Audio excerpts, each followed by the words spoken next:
All right, guys, welcome back to another episode of TalkFlow. This is episode. Oh my God, this is not TalkFlow. It is Alt Talk. I forgot. My bad. All right, guys, welcome back to another episode of Alt Talk or Alt Talks. One of them.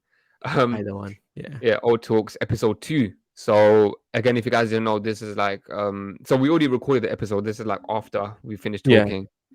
We just It's thought, a good we one. just I gonna guess. It's probably the longest yeah, we're gonna longest it's video. pretty it was I think it's almost Hour and a 1.5 half at hours. least. Right, Yeah. yeah.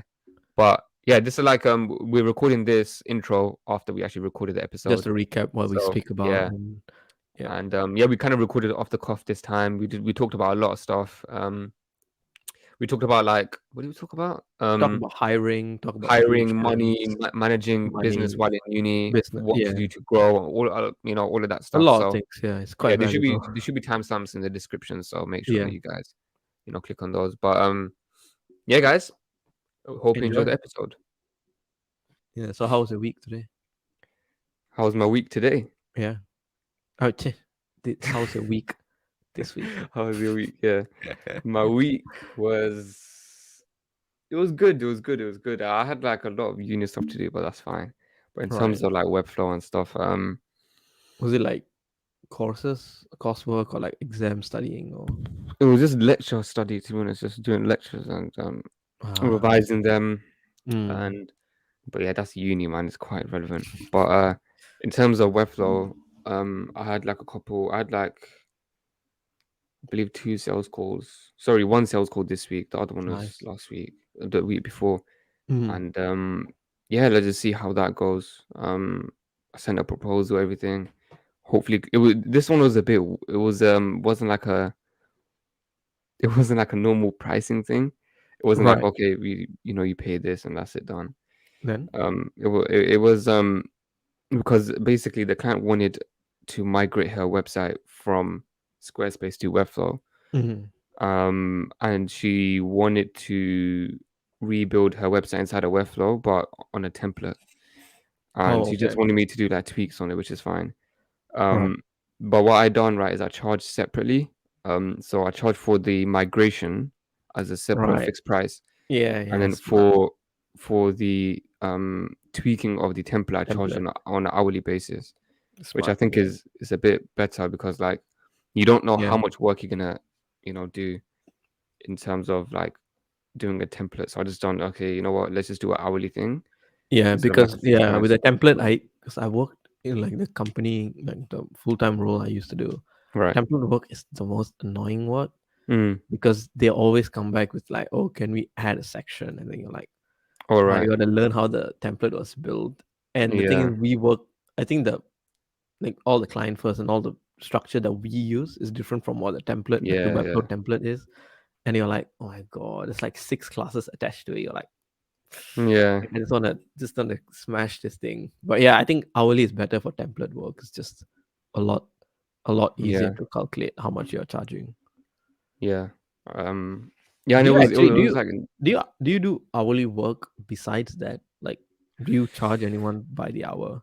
Because I kind of find that no. a bit.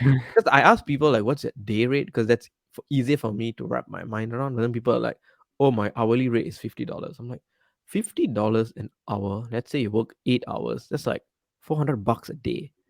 Like Mm. that's almost expert level sort of. Because what I reference upon is like someone like Chris Doe. His his day rate is $400 a day or something like that. Is it 400? I Oh, think was it 400 a day or 400 an hour? I'm not sure. But it like has to be 400 an But like hour. it's like I don't know, 50 pounds an hour sounds like a lot unless I don't I don't know. Is £50 $50 an hour a lot? It sounds a lot, but I mean, my like what I charge normally it's like for 400 a per day, hour man. is Yeah. 75. Yeah. That's like I don't think is a lot. Like But then do you charge like 8 hours or like 75, but like because nobody works 8 hours on a project, right? It's like four, like give and take, it'd be like 4 5 hours, right? on a whole project. No, no, I mean like the day. Like let's say if you have like 8 hours working day, Oh right, like yeah, let's say it's a 9 to 5. I don't think right. anybody works 9 to 5. They probably work No, no, like no. 9 to 11. Exactly. So I Yeah, so mean, you probably charge like yeah. So it depends. Like what I like to do. I mean, normally the project. I only had one other project apart from this that was on an hourly rate. Mm. and they had like their own system of like time tracking and stuff. And yeah, that's how you do it. So you just like add in what task you done and how many hours you spent on it, and Right. you give Yeah. like a Yeah. Yeah. brief review of what you done. Yeah. And yeah, normally is not 8 hours. It's perhaps like 1 or 2 hours a day, Yeah. maybe Yeah. three. So I Um, feel like day rates like a lot more digestible because right. Yeah, I yeah, agree. you're like Yeah. I prefer day rates even if I giving people an estimate. I'm just like, okay, day rate times, I don't know, maybe it's gonna take 7 days to finish this. That's like the quote, right? Like at least Right. a rough range. But then I feel like right now I told you like I'm like trying to look to hire people and like try to Mm-hmm. outsource some work. It's so annoying because everybody just gives me an hour rate, and my mind just times that by 8 because I assume everybody's gonna work 8 hours a Oh day. yeah, yeah, yeah, And yeah. I'm like, wait, Mm. that's insane. I cannot like, bruh, that's way more than what I charge. Like 400 a day is Yeah. like not even not even what I charge a day. So I'm like, Right. Yeah. it's a question I had as well. But yeah, other than that, how's the I sales mean, call? Was it good or yeah. It was. did they I did they think know you or did they just because right now so. we Oh yeah. So yeah. how I got them right. So it was actually on the. I think I told you it was on the no code Slack channel. All right, Somebody, yeah, so yeah, yeah, yeah. somebody said that, oh, they got like some client that they can't take on, and I checked out their website, and Ah, then okay. and I checked out the person's LinkedIn, and Mm, she looked like she had a strong LinkedIn following. So I thought, nice. it wouldn't be a harm, connecting and seeing what happens, and then yeah, that's how it came about. So just like a referral type of thing. But Yeah. I think um, yeah, apart from that, to be honest, man, it's just been like marketing. I mean, how I like to review my week is how much time did I spend on each activity. So it's like how Right. much time did I spend on client work, marketing, sales, Mm, um, creating content, and I'm pretty sure like this week has been pretty much all even. Like everything's split equally. right. Yeah. In terms of marketing, we done the Raymar episode, which is good. That done quite Right. well. That was a good Yeah. episode. Yeah. Um, And in terms of content, there's been, what I like to do for my LinkedIn is I just like batch create content on Yeah. a weekend. Yeah. So that's what I like Nice. to do. Like Saturday, Sunday, just batch create like 4 or 5 posts and have like my own Notion document where I like move that post along, like ready, in Yeah. progress, Yeah. I used to published do and that as stuff. well. And I've been using that for quite a long time now. It's actually really good. I might release it like to the audience, like you can, duplicate it as a template and like Mm. use that perhaps Do you maybe actually ever later down the use? line. It brings me another question. Do you actually ever Right. use a Notion template? Because I always duplicate it, and then I'm like, why are they doing this way? And then I just delete it and Yeah, do it yeah, myself. I never, I don't do it now. I just Yeah, it's, create it's like very from like scratch. Yeah, like especially for scratch. like project management and like all this sort of Mm. productivity stuff. Like you can find quite a lot of like really it looks really good. And then when you're like building in it, when you add your stuff to it, you're like, oh, that looks so empty and or it looks so bad, right? So right Yeah, now I just like the project manager like because I started using Notion a lot more just to drop everything in Notion. And it's just like, you know what, I'll just do whatever I think that's gonna work for me. And then I realized, oh, okay, that looks interesting. Maybe somebody will copy this. But I know the fact that I don't do it as well. Like if I see this, I'm like, oh, it's gonna look cool. I duplicate it, but I never use it. I'm like, all right. oh, Yeah, just it doesn't fit within the needs, right? yeah. I Yeah, mean, it's I much try. much like Yeah, the I clonables know as what you well. mean. I wanted to build like a habit tracker Oh on yeah, I Notion see. like the I, other I see day. that a lot on Notion, but I never. Yeah, and then I tried to find. I searched one online and I duplicated it, and I And then you never literally had to use delete it. like half of the stuff that was there because I don't know. It just you It's have just your like own way it's of like overthought, making like things work, because isn't it? because when you're building it from scratch, you add whatever you need to a point until it's usable. Whereas if you Mm, duplicate from someone, you pretty much have the final version, mm, and then that you have to like adapt to the way that they kind of think and the mm. way they kind of work as well. It's like same Yeah, same with the clonables. I don't really clone every project I see. Only when I need something, then you clone it, copy that just section, and then delete it. yeah, Right? yeah. Yeah. But yeah, it's another question I had. But yeah, I think Yeah, maybe we I should mean, do we how should how do was one how was we your should week? no, I was say like maybe we should do one video about like how our Notion size structured or something like that. Oh, right, right, Yeah, yeah. maybe not now, but like once I because right now mine is very basic, just pages on pages. But like yeah, maybe like one day we can just record the screen while we just go through what I we mean, do in Notion. yeah. Uh, you only started like using Notion recently, isn't it? Oh, I always had it. I've had it for like 3 years or 2 years right now. But I Oh barely, shit. I Okay. used to use it for like notes for uni. Before that, I Mm, used to pretty much write every single note that I in on like a piece of paper, and then I put it together in like a file. And mm, then during COVID, I was like, oh, I cannot, I can't be asked to like carry that file everywhere I go, mm. especially at home. So I was like, you know what, I'll just try to do it online. Like, because before that, I tried to do like online note taking, but it kind of just was a bit too much. Like, I just prefer writing it down. It's just easier Yeah. to remember. But then last, because I was at home in COVID, with like we couldn't go out get stationaries and all the shit. I was like, you know what, it's just much easier if I just do it on Notion. And Right. to be fair, Yeah. it was actually a lot more product because especially exams was online. It's so easy to search. Like you Yeah. just Yeah. search Yeah. a keyword and all the result comes out. You're like, "Fuck, yes, finally." Yeah. Because there's in like previously, so in third year's exam, everything was written paper, and I had to like look through each note to see where the keyword was. Right. Whereas on Notion, it's just like type it in, and then it's like, it's all there. It's so much easier. Yeah. But yeah, then after that, I tried to use it for like project management and like client tracking and all the stuff, but Mm, couldn't really develop the habit because it was just me, right? It's like all mm. my head, it kind of works. But then now I'm like trying to get people to come on the team and like trying to work together. It's a lot more annoying to like explain every single thing to them rather than just put it in Notion for me and for them to reference. Like Yeah. less like less back and forth. And I think that trying to build it with them as well so that they don't end up doing a lot of this project management stuff, which is something I hate to do as well if I'm working on a project and you're like going in and checking boxes and like dragging the card and moving all of this shit. It's just a bit, you just feel like, why am I doing this, right? Yes. Right. Yeah. Yeah, it's trying to make it as simple as possible Yeah. because they don't really need it. It's like it's more Yeah. for me that I need to know where the project is and all that. Yeah. I mean, I done something similar. This week or last week, I don't remember. Mm. But on Notion, so basically, my Notion is literally everything. I got everything on my Notion. My project management is not really on Notion. I have that on another platform called Coda. Mm, mm. Just find it. It's a bit better than it's like Notion on It's like steroids. Notion. Yeah, yeah, I've seen it Crazy, before. but yeah, it's so like hard to. I don't think anyone's the expert in Coda yet because there's so much stuff you can do with it. But yeah, I just like copied the template and then I just used it because I Mm. can't be else learning it. But, but to be honest, apart from project management, everything else is in my Notion, like my Yeah. social media planning, like what I'm posting. The one thing that I actually done is I actually eliminated because before when I used to create blogs, I used to write it myself and then I used to Yeah. publish it myself. I used to Yeah. edit it myself. I used to create the thumbnails myself. But slowly, so basically, long story short, right, is I don't write blogs no more. I don't post blogs no more. Right. And I done that through, firstly, I hired a guy who writes my blog. This was like last year. And yeah, um, yeah, he's a great blog writer, by the way. And he writes my blogs.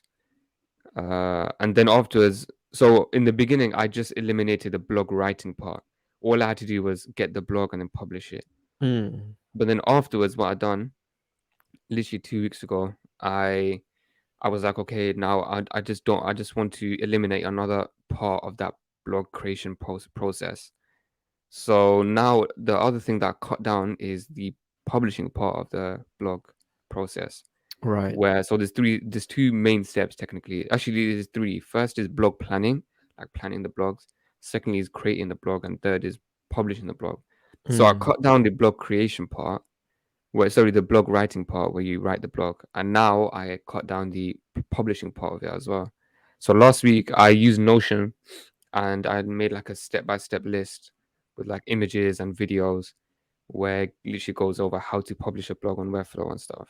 Right. And all that happens is my blog writer just goes on it, he follows the Copy. process step by Right. step and he Yeah. uploads it. So now I'm literally completely hands off in my blog publishing thing, Right. right? Yeah. All I System. have to do is just every weekend I just like batch. So I have to create a blog outline every weekend, and I normally like to create the outline of 3 blogs.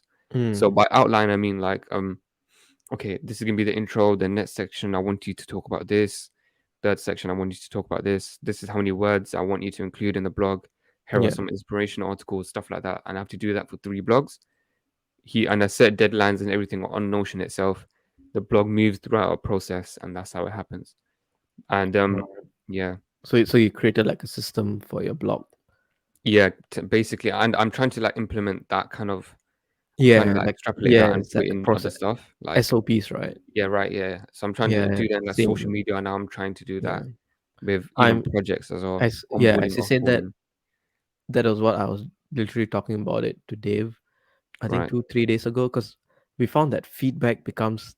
I hate feed. First of all, like just feedback itself something I just don't like, right. and because of that, and we don't have proper system of collecting feedbacks, working on it, and then making sure it's already done. Like that, Mm-hmm. like the whole development part is like half the time that it takes to do a feedback session, which is really annoying because it's definitely costing, like, you're not charging for that, right? Like if you say it's going to be done in like 13 days, you finish the project in like 10 days, and you assume okay feedback is going to be like 1 day, but it ends up being like 3 4 days of Right. just feedback. And because most of the time they tell you what's wrong, you tell someone, and then they go fix it, or they forget to fix it. There isn't a process, and I find that it's like really frustrating, because a lot of the Mm. time I'm just like double checking and then realizing, oh, it's not done yet, or it's not working, something else broke, and the client keeps giving feedback on top of feedback. It really gets into my nerve. I fucking hate when they do that. So I was literally telling him like, we need to find a better way to collect feedback, put it in one place, and making sure we action on it properly. Right. Yeah. Right. Yeah. So I was like, the thing is, I don't want to give them access to something like what was it? What was the tool that we talked about the other day? Markup.io. Right. Right. I it's a great tool. Like I know Gary, like I chat with him on LinkedIn, Yeah. but I don't think it's the right tool to give clients access to. It's really good for internal QA where you want to tell somebody, okay, fix this, fix that. That's great because both of you have technical knowledge on how things work. But then if you give it to a client, and God forbid if they have no technical knowledge, they have literally unlimited pins that they can drop on your site, which Right. happened to me. I think I told you in like November, and you're like, oh my god, the fact that they can pinpoint on something and say, can you make that bigger or smaller? It's Mm. like worse. Oh, It's right. worse. Yeah. It's worse than a client telling you, can you make the logo bigger? Because you Right. can say like, oh, it is bigger, but if they can actually pinpoint to a specific thing and tell you to fix it, that's pretty much giving all of your control to them, right? Right. But then All you of the can powers. argue, Yeah. yeah, but then you can argue like, oh, if your work was, exactly as it's really perfect, then they wouldn't have a lot of feedback. But the thing is, not really. I think even if it's like pixel to pixel or from a Figma file, they will still pick on something because Yeah. they don't understand how responsiveness works, Yeah. how fluid responsive works. Tell me about They, it, man. yeah, so I'm so torn. I don't want to give them an Excel sheet. At the end of the day, Excel sheet is like infinite, right? You can pretty much add 1,000 comments, and I'm like, oh, what's a better way to do it? So I still haven't figured out what to do to collect feedback as like a standard operating procedure. But then Right. I think maybe taking that on inside internally as like a quality assurance thing, to have like a checklist of things that you need to make sure it works, and a way maybe a client can tell you either on like a Slack or whatever, and you can just pretty much copy and paste it on like Notion, and then you can, so instead of the client doing a lot of the work, they just dump it on you, and then you take out. I don't know how to do it, so I need to like think of that. I mean, Yeah. back. So I wanted to ask Yeah, you, like, how was your week been? Like, yeah, it's like a whole you know. tangent, like a 20-minute tangent. This week was, I think most of it was just okay. We had like quite a lot of projects this week, like from the week before, so it's like 3 or 4 projects, and then I Right. had 2 leads reach out. One was a bit more promising than the other. The other one was, I think it was more like, it wasn't like a, it's a very weird thing because I didn't know what they were pitching me, like whether they were, it's like a platform, but like a Web3 platform. I get the concept, but I cannot explain it. That means I All don't right. really get it, but I can try to like, to sum it up. It's like Fiverr, but you trade, instead of cash, you are paid in equity, meaning All that, right. I so see. it's a platform where they bring in a lot of CTOs, CEOs, developers, designers. Everybody is in this sort of pool, like a talent pool, Mm. and then an agency or a company or a startup can register for this platform, and they offer you equity in terms. in return for your work, or mix of cash and equity. And I Mm. was like, oh, it sounds like an interesting idea, but it wasn't like a sales call. Like it wasn't like a like they wanted me to do something, or maybe they did. I don't know, but it was more like them telling us about the platform, and I'm like, sounds interesting, but like Yeah. And how did they reach out? Google or it said LinkedIn in the referral thing, so I don't know whether they or saw a post. I is it think it's from the maybe UK? Are they from the UK? yeah, the guys from the Oh, UK. So I think it's maybe because like the Rayma podcast, he commented, kind of had a lot of reach in that, and then I commented on yours as well. I think that kind of because I never heard of him before, so I well, don't really know. the guy that reached out to you commented on No, YouTube. I think it's because I think it's from the Rayma podcast post we posted, because that's the only thing Mm. I posted in like the last 2 weeks.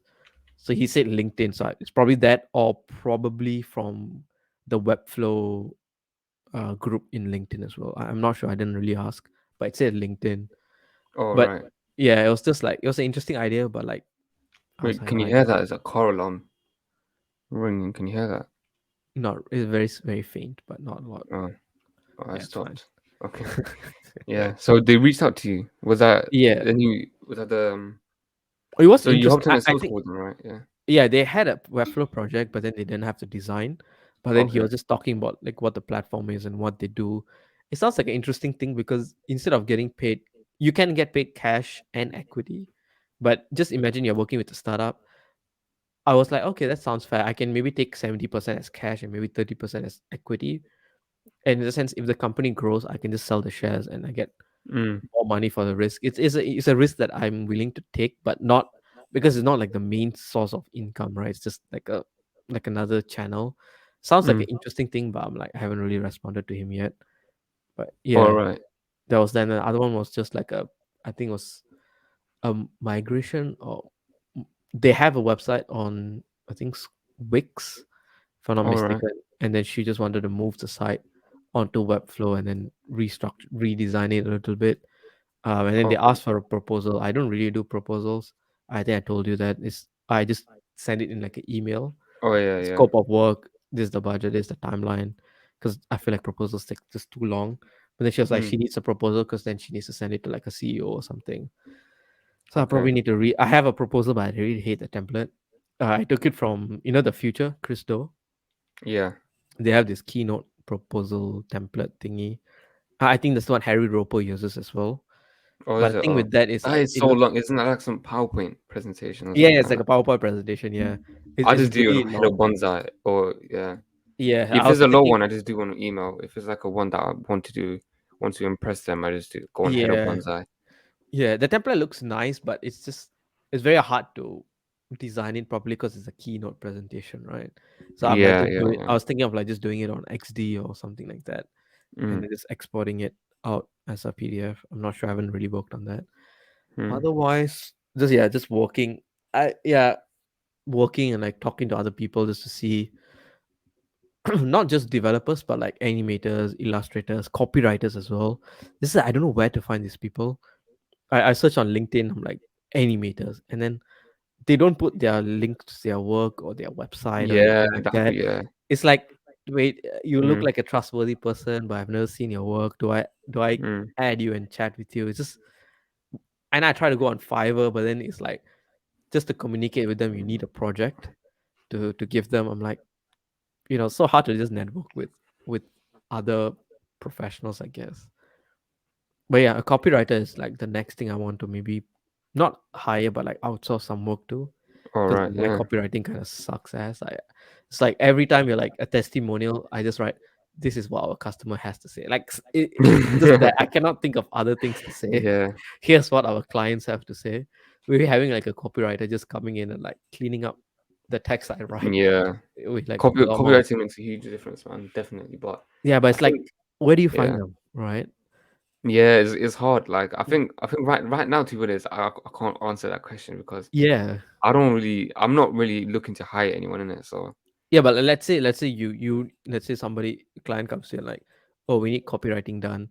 You need to then go and look for somebody, and then that is a whole process on its own. You're well, I like, wouldn't take on a uh, client if they asked me, no, "Oh, but can what you if do it's this?" like a big budget and you're like, oh, they want to work with you. There's a budget, you can hire someone, and then you're like, ah, now I have to go and Oh, look right. for someone. Okay. You know what Yeah. I mean? Like when you need it, you're like, To be honest, ah, I'll look on LinkedIn, or like I'll ask around like I wanted other to post people it that on know on like the LinkedIn. Facebook group, like just Yeah. connect with any copywriters. But like, I think a lot of people have this thing of like, don't reach out to me if you don't have any work. I mean, I'm exaggerating, but like, if it, I think most people don't want to waste a lot of their time just chatting with people, potentially looking for people to hire. You know what I mean?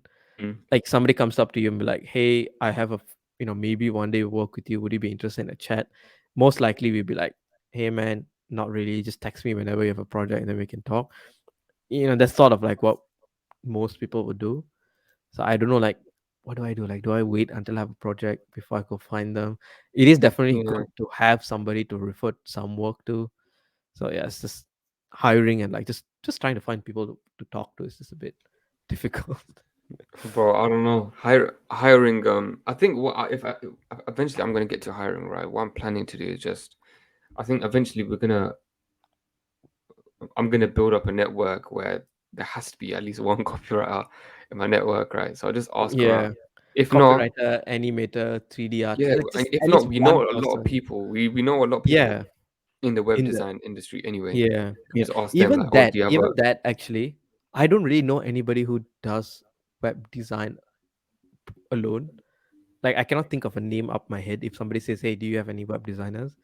Or even Mm. like Webflow developers, I know you like a couple of people, but otherwise, I All there's a right, lot. designers. You mean? Yeah, yeah, Yeah, designers. designers Yeah. or even developers, like Webflow developers, there's a lot, but I barely know anybody by name. Like I know you and like a few others, but like if I want to work with somebody, it's like I probably need to go to like the experts page, but then or go to LinkedIn and see there. It's just there isn't a like a sort of a group, like a networking group. You know what I mean? Yeah.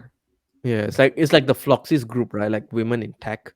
If I think something like that is really good, because then because you're in this community, a subsection of the bigger community is much easier to know people, and at least because I know somebody in the Floxy community, and I know Claudia as well, Right. and the value of that is like because it's such a small community. If let's say somebody in the community needs help, let's say with illustration, they know somebody in the community probably knows illustration. You know what I mean? Like Mm-hmm. I Yeah. don't think there's any other subgroup under the Webflow major group besides the Mm. Floxy, and maybe there's like the Webflow UK community, but that's not really big as well. Like there's Yeah. no events or like there's no talks and stuff like that. Maybe Yeah. there's I mean, something, there's a mm. gap in the market, right? What are you planning to do? Like start a community? I mean, this is Uh, sort of like I think TalkFlow is like our first step in starting a community. The thing with right. community Yeah. is like you gotta create events and talks and hosts and get people to come and share their stuff and it's like its own Yeah. department, like what Yeah. FinSuite does, right? Like with Rayma, as he said, he's like the chief community officer. Yeah. Like his whole Exactly. Yeah. job It's is like to a whole job, isn't it? Yeah. yeah, his whole job is to create like a FinSuite community, which is what they are doing technically. So if let's say they want somebody in like I don't know, stuff for illustration, it's so easy for them because they have the sort of reach and they kind of have this network effect with like 50 employees or something. It's very easy to find somebody to work with. But then if you're a smaller, like if you're an individual freelancer Have you or tried like posting on LinkedIn? I'm looking for a copywriter. Or not, but like I tried posting like a job post, but it mm. gets spammed with like a lot of this unqualified Oh, people. right. This like not unqualified, but like they have expertise on different fields. Like I put a job for like Webflow developer, like a junior Webflow developer, like an intern of sorts, just to see Mm. what sort of people are going to react.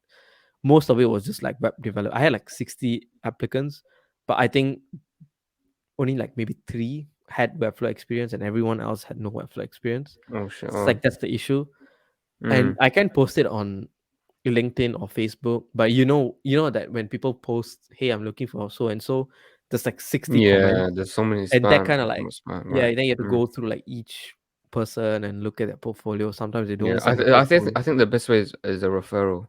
Yeah, that's the thing, right? That's But the then I best don't way. know anybody else like besides you. Again, a couple of people I know. Yeah. besides asking them, I have no other referral to ask to.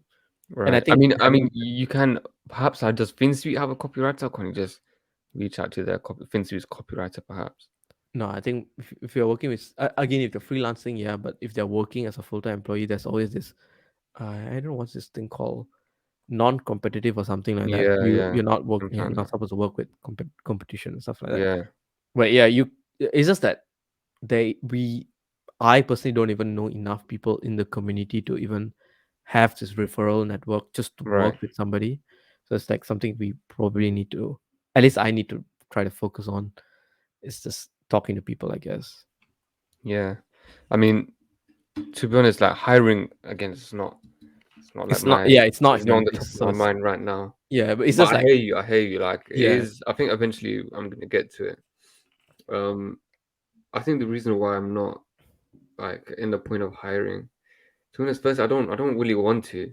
I kind of like being involved in everything right freelancer, now. right? Like Yeah, doing the work. I still feel like I have a lot more to learn in terms of like optimize skills in Webflow, getting bigger clients.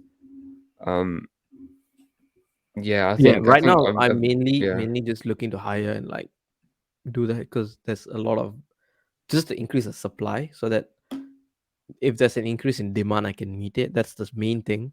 It's not that Oh, I cannot right, do. right. This I is can do the preparing. work. Are you basically preparing like It's sort if, of for like that. example, if Like a project because, comes in, yeah, yeah. because I can, theoretically speaking, I can do all of the work that comes. It's just that the amount of stress that I go through because of that is just not worth it.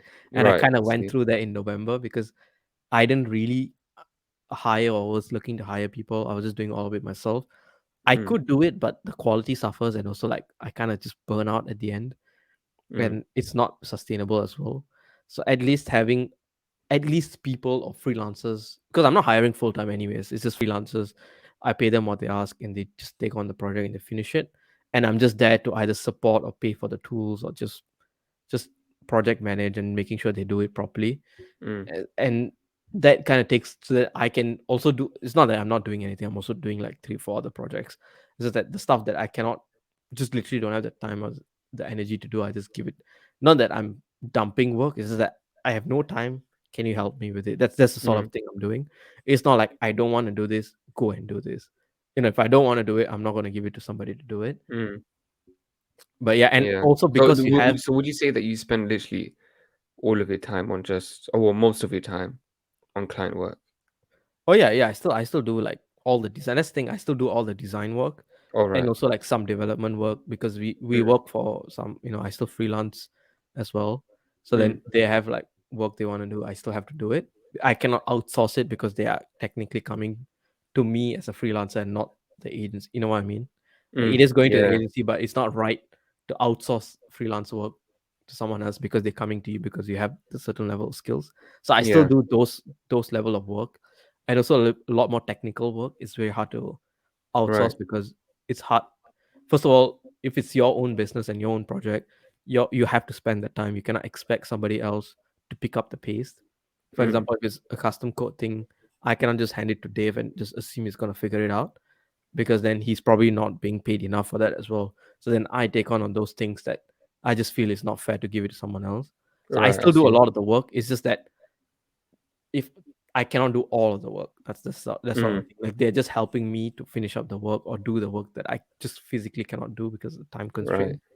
And Yeah. it kind of switched on another part of my brain is that now I'm more focused on saying no, which is what I want to talk about in this whole thing is about. It's more now I have a lot more authority to say no because I don't want to give, even if I take, let's say, a shitty client or a project comes in and I say yes to it because the budget is nice or like there's a nice potential to work with them later down the line, but I know it's a shitty client or a project, Mm, I have more incentives to say no because that work probably goes to someone else in the team, and I don't want them to do their work because they'll probably be like, "Oh fuck V, man, I don't want to work with him anymore." mm, Like, "Oh, I'm not paid enough to deal with this shit," and they just don't work with you. mm, So now I'm like, okay, if I don't want to do it, I'm just assuming they don't want to do it. I'm just gonna say no, I don't want to do it. Like that mm, makes saying no so much easier. mm. Like I mentally, I'm like, you know what, it's not worth it. Like I, I don't want to do it. If I give it to someone, they probably don't want to do it. Yeah. Just say no, right? That's Yeah. sort of like a mentality that started to emerge in this last week, especially. I'm just looking back at like a project that we did. I didn't enjoy it, and someone who worked on it didn't enjoy it as well. And I'm Mm, like, why didn't I? And I knew I won't enjoy the project when I was taking on it. And I told him that as well. Like, it doesn't look like a fun project, but we're just doing it because mm. I was saying like nice budget. He was open to work as well. But then it's just like, it's not worth it. Now I look back at it, I'm like, it's not worth it. Like I should have just said Yeah. no. I mean, I had, I think during the summer 2021, like I said yes to literally everything. And Yeah, that and literally because did mess me up, man. I can't when lie. it's because when you're working for yourself, it's money, right? Like I'll just say yes, Yeah. I'll deal with it. There's no I consequences had for no you uni, deciding nothing. to stop. I was taking on like 8 projects at one time. Yeah, yeah. And the thing is, Stupid, yeah. if you get burnt out, you be like, okay, fine, just take a break and do something else. Mm, But if somebody else gets burnt out, you lose that person as a team member, as a valuable team right. member, as well as your sort of reputation, in a Mm, sense that, oh, they just dump all the shitty work to me, which kind of sucks. Like that is what is triggering me not to be more conscious of the sort of projects that right, I see, you yeah. take So on and how many projects are you working on right now? so there's one, two, three, four, five. Oh, okay. Yeah, so two there's two people that works on, I don't know if I can say their name because they're Oh, technically not an employee, they're freelancers. So I don't want to like out them or anything like that. There's two people. I think yeah, Dave would be happy to be mentioned. Dave is yeah. like working as a freelancer. He's since October, I think. He worked on so he worked on one project. I'm working on one project. Someone else working on I'm working on two projects. Someone else working on All one right. project. So I'm doing more of the design sort of stuff because I still haven't found a proper designer. I did find someone, and then they didn't really deliver, and I've lost like eight $500 or something like that. Oh, Uh, yeah, bro. yeah, because I saw That's them it. on I think I LinkedIn, and told you then about that time, like yeah, where some I guy was like, literally just ditched me halfway yeah, on a mine didn't project. teach me. It's just the quality of the work wasn't like what I expected, Mm, and I was like, okay, but can you? And I tried to like I didn't really like the work. The thing with Fiverr and all that, if you don't like the work, you can get a full refund back. But you can't do that mm, with a freelancer, right? Because you kind of paid the yeah. deposit. And I'm like, damn it. So I just asked for because we said maybe like, I think 7 days or 10 days. And I paid him half the money. And then I'm like, you know what? Whatever work that you did for the last 3 days, take the money and give me back the rest. Like refund. Oh, Because otherwise, it's just like wasted like $800 for nothing, right? So I'm like, at mm, least, at least $300 is nothing more than zero. But yeah, so mm, that kind of like soured my hiring process. It's like, oh man, I have to be more mm. careful when I hire people. I cannot Yeah, just trust me, man. There's one guy, I think I told you, like, last year. It was, yeah, during the summer when I was like very packed up with projects. yeah. You say like he just I kind had of to, ditched him. He just disappeared. bro. Like, He literally, I told him he was doing the project or whatever. I gave him like a deposit, and he worked on like it was quite a big website. I don't remember how many pages, but he done one page, and then afterwards I was like, and then he messaged me. Oh, I think I asked him for some changes. So I gave him feedback, and then out of nowhere he said, "Oh, I'm going through some family problems, whatever." Da, da, da, da. And then yeah, then that's it. He said, "Oh, I can't do the project." I said, "All right, fine." And I paid him more than what he actually done, but I didn't. I just said, "Nah, whatever, doesn't matter." But yeah, it's just like, what damn. other thing happened? I It's think. like it's Oh like yeah, for me, how I found him was he was like he was really he used to he used to engage in my posts quite a lot on Facebook right? when Yeah, I used to be active on Facebook. So that's how I like kind of found him. And the work that wait, I was gonna say something I don't remember, but yeah, the work that he done wasn't like it was kind of dead. I'm not gonna lie, it was yeah. pretty It's bad. just And it's yeah, so literally just out of nowhere, just I got a family problem, this and that. I can't work on this. yeah, And burnt oh yeah, out. this is what I was gonna say. I also had to pay for his like pro plan on Webflow because like he didn't Oh, have one, so I had to, and so he couldn't, so I couldn't transfer him the project. yeah, yeah, So I yeah. was like, you know what, go on there. Because he showed me his work, it looked And alright. yeah, yeah. And I was It's so just desperate to find a guy to like let go of all of this work. So I just said, yeah, you know yeah, I what, feel it's you. alright. And also because you're a Yeah. freelancer, you kind of like go not bend over backwards, but you kind of overcompensate. That's what I tend to do. I'm like, oh no, no, no, don't worry, don't, there's no rush deadlines, and like I kind of because the thing with Yeah, yeah, because you working, understand what it's like to be yeah, a you freelancer, understand isn't that, it? So yes, but you then try you to tend to treat them how you want to be treated, you want to be treated, but that's which sort of like sometimes is counter. bad, isn't it? Most of the Yeah. time it's bad because they're like they don't take it seriously, or like there's Mm, no, and just now then I'm like, okay, if a client comes to me, I'm like, don't worry about the timeline, or just do the best work you can, no worries. Just very, when they're too nice, I think people that tend to take advantage of it, mm, especially because we kind of know what it feels to be treated a bit not nice, especially in this field. We tend to right. treat other, not to say don't treat them nicely, but I think there's some point where Yeah, you set have some to, rules, isn't it? Like, yeah, you have you to know, set some rules, and yeah. like, this is the deadline, this is the budget, I need to see this and this and this. If I don't, this and this, it kind of play the bad cop a little bit as well. Mm, That's the problem with me, that I tend to become the good cop, the guy try to please people, and like, oh no, don't worry, take a break, there's no timeline, just make sure you do good work. mm, And most of the time the work is like subpar, and you're like, yeah. it's like, I should have been more strict, which is what I'm trying to do now. So I'll just fun at fun times, but you have to be That's serious why when it like comes a to work. process, yeah, you have to have a SOP, isn't it, in place Yeah, to make it's sure like you all of gotta this be a little works. bit corporate as well. You cannot just give them full freedom, or Mm, like, oh, do work whatever you want whenever you want. Most of the time, it's not gonna happen. You have to set a deadline and just check. Not there's a fine line. You cannot just set a deadline, just check on them every fucking day or something like that. But you gotta be like, mm, hey, where are you at? Can you update me on this? It's what you're paying them for. It's sort of sounds like a what a bad client would do, but you kind of understand why they do that as well. mm, Yeah, yeah. I mean, like yeah. it's like But hiring you is know, a I whole want to talk process, about. man. I Yeah. think we talked about this last time. Remember that time. When was it? I believe it was after the Rayma recording. When we recorded the Rayma episode, I Right. We believe. had like literally it was 2 hours, man. Literally after the Bro, recording, it was like a I was two. just We were sitting there. I'm speaking like, for like oh, you two should have just hours. recorded an alt talk right there. Trust me, that was so. That conversation was like so. I think if we recorded it, It I think it was, would have been yeah. our most valuable conversation so It, far. Like yeah, it hundred was percent. about, what was it? It was just you imposter syndrome, right?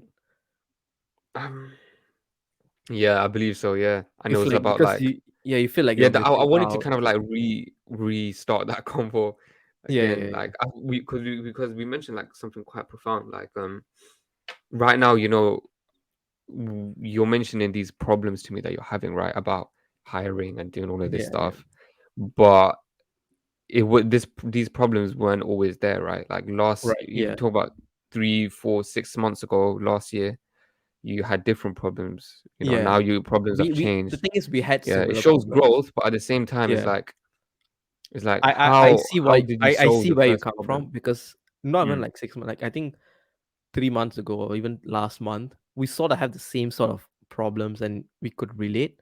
But then right. I think because you went to uni and you're like Yeah. balancing uni and this, and because Yeah. I have nothing else to do other than this, and I'm telling you all these other problems I'm figuring out, it's just like you're feeling like, oh wait, we started at the same point, but then, oh, he's having Yeah. different problems, he's growing and I'm not, which is what I Yeah. think you're feeling. But the thing No, is, I it's think it's more like is it's more because I think our focuses are different. Like yeah, yeah, yeah, my yeah. focus is not to like hire a team right now because I Because got yeah, uni, right? you need to do, My yeah, thing because is the just to thing is, build up like before you hire a team, right? You yeah, make sure that you have enough projects flowing in and stuff. That's what I'm trying to do. I'm trying yeah, to just extend that for as long as I can yeah. before I start And the hiring thing a is, team because I because don't want I to was hire a in team. uni as well, I kind of understand what Right. it feels, because you always feel like the moment you step away Yeah. from Webflow, you kind of feel like you're missing out. You're like wasting, Yeah, not yeah, wasting yeah. your You time, told but me like, about this, yeah, last time, yeah. yeah, I literally felt that in like my fourth year of uni. Every time I'm Mm, like studying or like doing exam or worried about exam, like, and I see like Timothy Rick's video, or like somebody post some shit, like some good shit on LinkedIn, I'm just like, oh, I could have been there. But the thing is, not really. yeah. Even if I had all the time in the world, I wouldn't do what they do anyways, right? I think It's just a yeah, sort of like like not imposter syndrome, but sort of being left out a little bit, which is mm, because you're trying to balance two things. And yeah, I it get is that in hard, uni man. as And well. I think Yeah. like it all comes down to what is your goal, right? And Yeah. I think I spoke about this. Like my goal, because I'm in uni, is quite a big thing. Like I want to find a place where I build enough processes in my business No, for you, where I I don't really think spend that much time, for but you, at the I same think time, I have the same output as I had before without the no, processes. So like, I think let's say for one, you yeah, right now, while you're in uni, being an agency would be a sort of a detrimental in, like, in my opinion. I think you could be a very valuable freelancer. Like, you could That's be what. the Yeah, yeah. freelancer who could Mm, charge, I don't know, 5,000 or $10,000 for one project.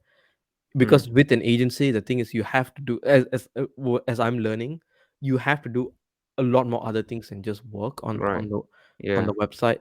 And when I first got started, I asked this to, I think, someone in the Webflow agency space. Like, he was, I think you know that person, but I don't want to say the name.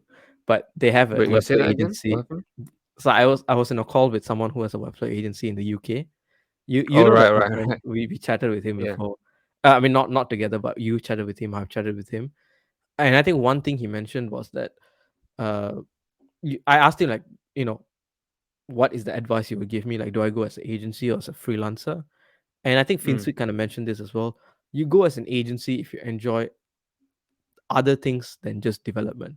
Like, if you mm, because when you're building an agency, you got to learn team management, project management, HR, mm, client, dealing with this, hiring, all of these yeah. other things, invoicing, just paying invoices is Yeah. it just takes a long time as well. Whereas if you're a freelancer, if you just want to be a good website developer, get a job, be a high valuable team member or a freelancer, that there's two parts that you can do, right? And I Mm, think while in uni it's very difficult to do the agency stuff because there's so yeah. many hats you're trying to wear. You're like a Yeah. marketing That's person. one thing that I learned. Like, it's not sustainable to do that. My Yeah, goal is yeah, 100% to build an agency. I remember you asked yeah. me last week as well, like, what Last is week, your end yeah, goal? My yeah, end goal is definitely like have an agency where it just runs by itself, to be honest, and I have minimal work to do. yeah, And I know that's like years away, but yeah, I know I can't do that while I'm in uni. yeah, So I may be able to do that on a small scale where I have like a couple of freelancers I can hand off work to. yeah. But But you're, yeah, because I'm in uni, it's like I know for a fact that building up an agency is not going to be sustainable because yeah, I have literally like my time has cut down by half at least. yeah. And So then I think the within best that way for me half, to do things is become yeah, like a high value high value freelancer, freelancer. right? Because the Where thing is, mm, when you're in uni, right? Half, let's say half is uni and half is like your side gig. And in that mm, half the time you're wearing, let's say, a marketing hat, a sales hat, a developer hat, a designer hat, you're not like focusing on one, and it's very difficult to sort of skate. I mean, you can do something, but it's very difficult to like get consistent work. As I said, like while I was in uni, it's like you get a lot of work and then you get no work, get a lot of work, you get no work. And because when you have a lot of work, your 50% of your time is filled up 100% with just development work. Whereas when you're full time doing this, not all your time is covered in development. So you can still have, right. I don't know, half or maybe 20% of your time still doing marketing and sales and all of this other stuff. And that sort of grows as you hire people, and your time doing, let's say, development reduces depending on what you hire for, right? So I think, yeah, Yeah, I for you, mean, yeah, yes, I asked you last week, like, do you want to be a freelancer or an agency? Because if you yeah, want to do an agency, it's probably a long term game where you probably need to be a freelancer for while you're in uni to go very high value. Like someone like Rand Segal, right? He was probably a freelancer most of the time. Like he earned like 300. I think watch his old videos like $300,000 a yeah, year, 300K. Yeah, I which mean is, that's my goal to try to do yeah. that. But at And the same then time, from, it is a lot yeah, harder to scale like that.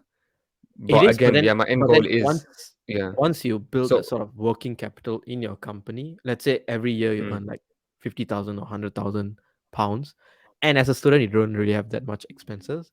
But the moment you leave uni, right, you have a shitload of capital in your company. mm, Immediately you can start to, now you are a high value freelancer. You probably have consistent projects coming in, or people know you, and then you can go and you have already the money. You don't need a project every month to pay people. You already have your working capital. You can just pay them with that, and then you can go and just do your sales and marketing.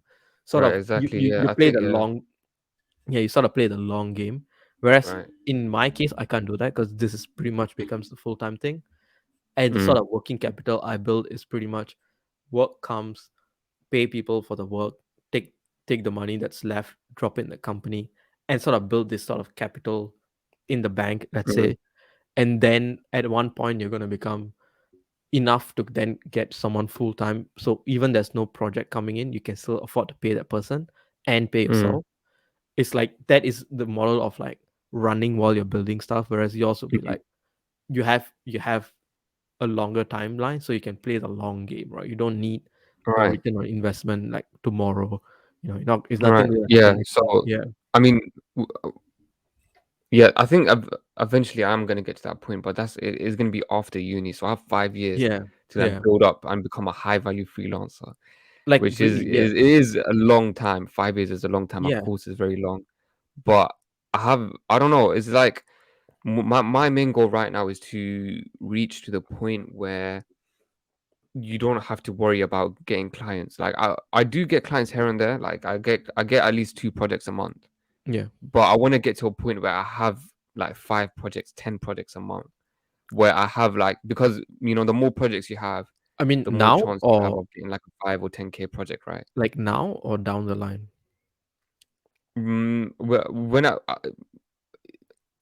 When I'm in uni, yeah. So technically now, right? Yeah, yeah. So you, so So so I want to get to a point where it's like the worry or the stress about, oh, am I gonna get clients, this and that, is gone. Like it but is let's say, slowly, I'm slowly getting there. But what I if, want to ask you, like, do you think yeah, you're at the point where, like, for a fact, okay, I'm gonna get a client this month, so about five, I'm gonna get five no, projects this month for no. exactly. So I that's what I was saying. I I think that's like I don't think I the don't think first you will barrier you have ever. to cross in order to even start anything else. Like you have to. Would you agree with that or no? Or do you think it's No, good I to don't perhaps think like I don't think think there'll be a point ahead, like in where, terms of building a team and no, I don't know, I because don't how think, I see it is like I yeah, see that as the first barrier that you have to like that should be your goal, and you right. cannot hit any other goal No, I unless think, you hit that goal first. yeah, regarding the consistent, let's say like, oh, I want 10 clients every month or like 5 clients every month. It's not in your it's, I would say it's not in your control. Like, Mm, you can build your channel, you can build traffic, you can be good at sales and marketing and whatever, but there's a lot of it that has to go right for it to happen. And I right. think it becomes that goal where you're never satisfied. Like, is one client enough? If let's say that client pays you $100,000, is that enough? Or do you want two clients to pay hundred Mm, thousand dollars? Or do you want 5 clients to pay you $10,000? You know what I mean? Like, it becomes a sort of arbitrary thing. And if I used to be like, okay, I need a client every like 2 or 3 clients every month, and then I'll have enough projects coming in to then outsource and hire a team and all of that. But the thing is, as if you have that as a mindset, you work. That's why it becomes a cycle. So you work towards that 3 clients every month. The moment you get 3 or 4 projects, it physically you're not possible to finish all the projects yourself, right? Because mm, your time, you can only dedicate 8 hours of your day, and in your case 4 hours a day. right. Let's say at most 5 or 6.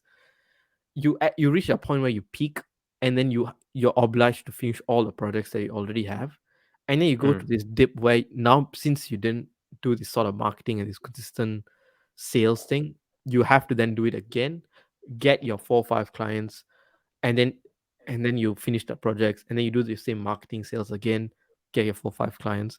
It's very hard to scale in that sense because, shit, sorry, because the thing is,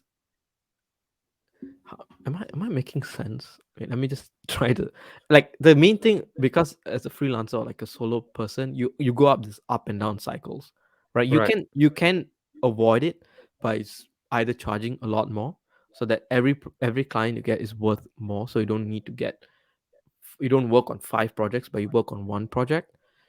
Mm, But again, it's very difficult, as you probably need to bite the bullet to just be like, you know what, I'm gonna hire a team. I'm gonna pay someone to do this mm, work. Because as a yeah. freelancer, a lot of the money you get is your money. And it's very Mm, difficult to pay someone else to do the money when you know for a fact that I can actually do the job, right? mm, And even let's say that month you have only one project, you should give it to someone else to do it, so that you can mm, then go get your second project. If you do give that yeah. to someone else to do it, that is when you start scaling up, when you All right. I force see. yourself. Yeah. Yeah, when you set the goal of like, I'm gonna get 5 or 10 client projects, and then I'm gonna start outsourcing. It's almost impossible, because you have 10 projects a month. You, first of all, you won't have time to do all of them. You won't have time to find people by the time you get 10 projects a month, because you'll be so focused on just finding the work and finishing the work. It's Mm. not sustainable, is what I'm trying to say, No, but right? Whereas, okay, but yeah, I understand, but it's like I think you're looking at it in a way where you have to spend time in order to get a client. yeah, Where I yeah, don't really see it like that. I see it as like just be consistent enough for a long time. Eventually, it's just gonna work for itself. Like I think how I see it is like so for I example, see. I'm Like, putting let's in say, let's say 5 hours or 5 hours a week of marketing, like work, whatever that may be, right, right? Creating yeah, content, posting, engaging, following up, right, outreaching. Let's say I do 5 hours of that every single day hmm, for a year, right? yeah, That 5 hours in the first year will not have the same. It will have a lot less output or a lot less yeah. results than There's it a will the compounding next year, effect, right? right? Yeah, Right, you will exactly. grow. So The thing is, compared to yeah, what but last year, mm. yeah, So I'm trying to like see as like wait one second. like, Fan yeah, turned on. compounding. I understand there's a compounding effect, but I don't know. I just okay. Can you explain that again? Like, what were you gonna say? Yeah, so Like, for example, like let's say you put in five. I think you already heard that part. So yeah, okay, yeah. cool. So let's say I think how you're looking at it is like okay, I'm gonna It's um like as Rema said, you gotta. I think I understand what he means by you gotta go yeah full in on this, right? Because mm, if you don't go full in, you start. It's a sort of the thing where, because let's say take your case as an example, because I was there as well. It's very hard right to go full in on something because there's still another thing that you're doing. You cannot mm, leave uni. For example, Ali Abdul, right? Like, if you mm, see his channel from, I think I'm following him since like 2017 ish, yeah you see that he was balancing uni and YouTube, but prioritizing YouTube. But he didn't right grow like he didn't grow a lot at the time. He only kind of grew in like 2020 and 2021. Is because, first of all, that compounding effect, as well as the fact that he's now full time on this, he's able to hire people and start to build a team, and then he can scale. But if he was still in right uni, he probably can't scale it, because right even though, let's say, you get 10 projects, it's physically not feasible for you to sort of balance both uni right and the agency work, because even mm, if you have a team, right, that you have to manage the team, go to calls, attend client right. calls, project manage invoices, paying payments, and all of this. Yeah, but I'm not saying okay. Maybe 10 projects is a bit much, but I'd like to okay. Okay, let's switch up to revenue wise, right? Yeah, I Like think. I want it to be 10K a month with Mhm. only two clients, let's say. Yeah, Where maybe that's right the now part. two clients give me 5K a month. I want it to be where it's like double Yeah, the value, so I'll get more valued clients. And I for think that, the I way to think. do that, right, Yeah. is like how do you, is it just compounding? Is it just like because I was thinking about this the other day, right? And I made like I made like a journal on it, right? Mhm. And sounds a bit weird, but yeah, I do journaling.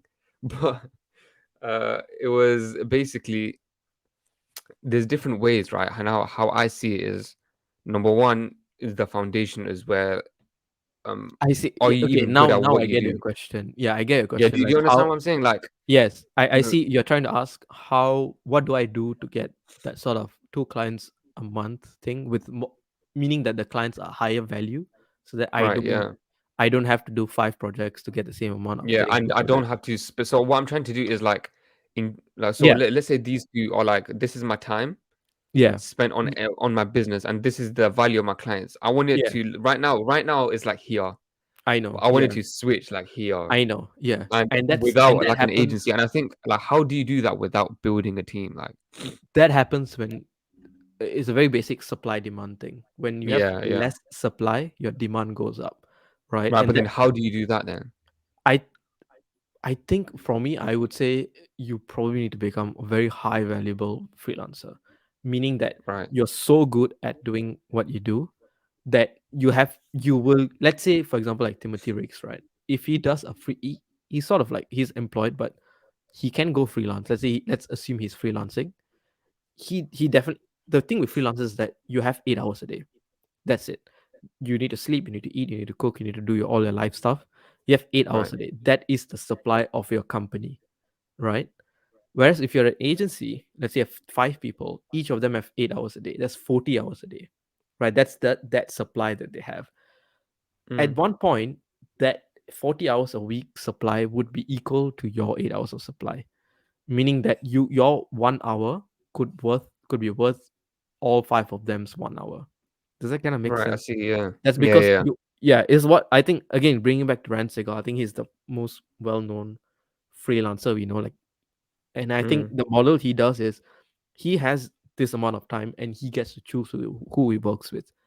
And mm, because he gets to choose who he works with, he can keep raising his prices as long as it's good, right. as long as he's doing great work. He can keep raising his prices and still get be paid. He probably gets paid more than most agencies, right? Like three Yeah. hundred thousand as an individual is a lot of money, right? But he probably Mm, works like 5 projects a day or 5 projects a month. I mean, like a year, like 5 projects a yeah. year, right? Or maybe 10 projects a year, which is. But the thing is, each project would probably be longer. Mm, Like each project might be 3 months instead of 2 weeks. But thing is, you right. get paid for the 3 months, right? So you get to explore, you get to chill, you get to do other things rather than just Right. yeah. Yeah, but I then think it's that's like how do you even build that demand? Like, oh, obviously, it's like yeah, that's what I was saying. I Like, think you you need already kind of the have it. foundation is like your skills, right? Yeah, I think But you then kind on of top of already that have is it. like, You kind sorry, of have good work. yeah, Like you already kind of have a really good work. But the mm, thing is, because when you're trying to build an agency, you tend, at least I tend to take any projects that get, not any project, but as long as the project looks good and it's within a certain amount of money, just take it on just to finish it. So it's part of your portfolio. You get some cash flow in. You get to do things. You know what I mean? You're not sitting idle. mm. Whereas as a freelancer, if you just look at it, let's say your day rate. Do you want to reveal a day rate? Do you have a day rate? I do have a Okay. day. You know my day rate, isn't it? Yeah, I don't want to say it. Yeah, So okay, let's say your yeah, it's day fine, it's rate fine. is let's say your day rate. Okay, let's say someone's day rate is $100, right? Mm, And you want to get high quality. You have uni mm, and you have uh your freelance job. right. You gotta you now let's say you double your day rate to maybe triple your day rate to $300 a day, right? Now your project is gonna, the amount of clients or leads that you're gonna close is gonna drop to almost zero immediately, right? Because you're filtering out a lot of the leads that you're trying to get, but then that frees up a lot of your time. Then I would say take the time and do other stuff, like either Mm, work on clonables or sort of do your marketing more consistently, show your work. mm, And you just need that one or two client who's willing to go beyond your 300 a day rate. You know what I mean? yeah, Maybe because you have a work that's exactly like what they want, or you're just so good that they just want to work with you, right? yeah. I I think mean, I think it's right now sort of like I'm in that process. Like, you're sort of I like know, pivoting. You're pivoting from Pristine Digital to Shires. I think that is a bit tough decision because we always have this thing of like agency is big and freelancer is small.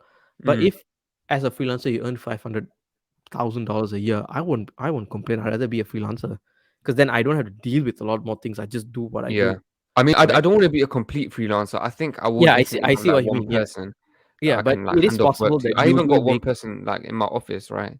In Yeah, my office, like, it's a private office, but it's for two people. yeah, And one of the person, well, like the other guy there, I share my work with him whenever like yeah. I have a project going on, I need some help. Mm. He just does some of it, and I pay him whatever, and he does the same with me. So it's like I don't want to be completely independent. I Yeah, want people I that see what can you mean. Yeah, that can but help me out with certain stuff. But I think it's a right now long term I'm in thing. the process of, how like you said, like raising your prices, which I did raise my prices before I even started uni. A week or two before I started uni, I raised my prices a lot, and that made me say no to quite a lot of leads. But I was alright with it because I was like, bro, I'm a student. I don't need money like That's that. the You know what I thing. mean? Yeah, So it's like yeah. I have the power to say no. No, That's the big but thing. I have the Yeah, power to say no in the sense of like my lifestyle, but I don't yeah, have the power to say no in terms of the position of my business. Because if I didn't have that's uni, the if I thing. wasn't a student, if I Yeah, was like 25, if I had like rent to pay, I would not have the power to say no. But I'm yeah, lucky in the sense where I am a yeah. student.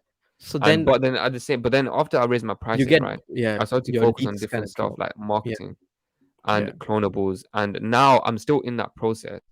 But the thing is, I know what you mean. I know what you mean because when you yeah, don't work on client work, it kind of yeah, feels like you're missing out. Like internal work always feels like, why am I doing this? Why am I building my portfolio when I could be working for a client? But Right. the thing is, it takes time for it to kick in. Yeah, that's what I'm saying. Yeah, and Yeah, that's where I am right now. Where it's like, okay, yeah, I've I been know. doing this for a long time. Like, can I see the thing? But it's like it's Yeah, slowly getting there. But I feel it like will. maybe Yeah, I need to be a bit more patient and like, you know what I mean? Like, yeah. I But the think thing is, because like the other day I hit like a milestone of mine, and I mm, was like, yo, all right, that's fine. Yeah, I was happy for like 5 minutes, and then after that, I was like, okay, on to the next one. Well, I think mm, it's just a personality thing where, like, for me, I don't like to wait around. Like, if I wanted like have something, for example, like this TalkFlow channel. Um, oh my days, bro! I just realized one thing. We didn't change the well, background. that's fine. Oh Nah, my no one's god. gonna realize that. Nah, my people are gonna realize, bro. Nah, So I so don't. sick. Yeah, it's fine. But I see what you mean. Yeah, yeah, and yeah. I Yeah, mean, it's like right now I'm in the process because I think for me it's like yeah. I was I gonna think talk about the example as about I this always channel. say, patience. I think I Yeah, need to tell exactly. that to But myself as for well. me, I'm very impatient with action. Like I want to just do it. Like for even for this channel, like we had the Yeah, idea right, and how it took like a week max yeah, for us to yeah. like do it. I see what you mean. I'm Yeah, very impatient with it. Like I just want to get it done ASAP. Like yeah. what you know, and I think that is that It's just kind that of you want to yeah, do things. I see what you mean because you want to do things not necessarily for the money, but you just want to do right. it. But then Yeah. because you are limited by the time you have, you Mm, raise your prices, meaning that you have less work to do, you have more time, but you have nothing, like you don't know what to do. But you right. want to do something. That's the thing I had in uni as well. Right. It's like Yeah. every time there's this dip, you're like, oh, I just want to work on something. I want it to be consistent. Like every month I want to get 2 projects. It's not that you want the money, you just want to Mm, consistently work on something. mm. Otherwise you're just bored or you just feel like whatever you're doing is not pointful to the Yeah. purpose I of think business. with me, it's like I am doing stuff. There's not one day that goes by. It's But like, it's oh, I not don't know what client to work. do. That's the It's thing. like it's more of like client work specifically. Yeah, Like it's yeah. like I don't really like to work on client work. I'm not gonna lie. I like to Okay. close projects and get the money. But So it's you like like to when do I have to, sales. and it's always. I mean, it depends on the kind of project. Like some of them are fun. Like some of them I love working on. But Okay. some of them when there's is like I'm just doing it for the money. I just don't want to do So it. so do you enjoy So this? So you like the sales and marketing part of the job? Let's say there's a job. One is a Webflow developer, but you don't really do much sales, and the other one is a sales job, like a Webflow sales manager. bro, You developer 100% of the time, man. Like but you I just said find that you yeah, just but it's say you don't. yeah. I don't like some most of the client work I do, but Yeah. because most of the client work that I do is because I just done it for the money. I didn't really enjoy doing that. You know what I mean? Right. It's Yeah. like So the now project let's say because they all were the low client work. budget. They were Yeah. like quite low budget, and the Yeah. project, So yeah, you know what I mean. So let's say you like the sales thing and this closing deals. Let's say somebody is paying you to be like, hey, can you be a sales person, like a sales manager, close all the deals for us? They pay you more than what, let's say, if your 5 client project pays you that you do for right. money. Would that be more interest of you, or would you just say no? I just want to do Webflow work. Like you know what I'm trying to say. Like I want to see To be which is honest, I don't. This might sound a bit contradicting, but I would definitely say the Webflow work. Like, although okay. I do So enjoy Webflow, the issue with the Webflow work is just right? it's not paying you enough. Is what you're trying to say. Yeah, basically, right. I mean, Okay. it is. I mean, it's such a, like a like massive battle in my head where it's like, bro, you are getting paid decent, but I always compare to like I the know. Yeah. experts. Yeah. Like, for example, like It's I these think Vinci doesn't charge anything below 5 figures. Why am I not like that? Like, you know what I mean? And that's why I tell I know people, what you oh, mean. yeah, Yeah. Yeah. I I get don't that get as well. paid much, whatever, right? Yeah. But I then when I second what tell you other mean. people, like other people my age or other developers, they're like, bro, that's all right, that's normal. Like, The oh, thing is, that's really good. But in yeah, my it's own not. head, it's like it's not Yeah. enough. So It's not yeah, imposter syndrome. I don't know what is this, but you tend to compare, which is a good thing sometimes when you compare to the right. best. Yeah, But the yeah, thing yeah. is when you're always just looking up, you Mm. forget to look down to see where you are. Yeah, that's And the true. fact that they are up there, it's like because they spend a lot of time, they have a lot of money, they have a lot more experience, which is also a thing, right? Like all these big agencies and all that, most of them are not started by like 20-year-old guys. They have sales background, they have other Yeah, backgrounds, they probably worked at the other agency, they branched off. Not then they had networks in the previous agency, they bring over the clients. It's very easy to grow when you're a bit older because of yeah, like 35 versus 25, the amount of network you have is a lot, the amount of net right. worth you have is a lot, the amount of knowledge you have is a lot as well. So you just gotta Yeah. understand. Like I think just patience is like the main Yeah. thing. It's like you just got every time you feel this way, you just gotta be like, chill, man. I'm only 19. I started this 2 years ago. There's no rush to get Yeah. the biggest. There's no rush for anything at the moment. You get, Yeah. and the thing is, you get to say no, which is a power most people or most agencies, even myself, I couldn't sometimes do, because when you're working for yourself, saying no is like saying no to money, which is not a thing we kind of do in our culture.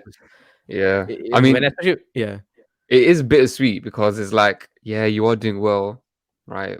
I mean, sorry, it is bittersweet grass is where always I mean greener on the the other sweet part side, is like, right? yes, you have the power to say no.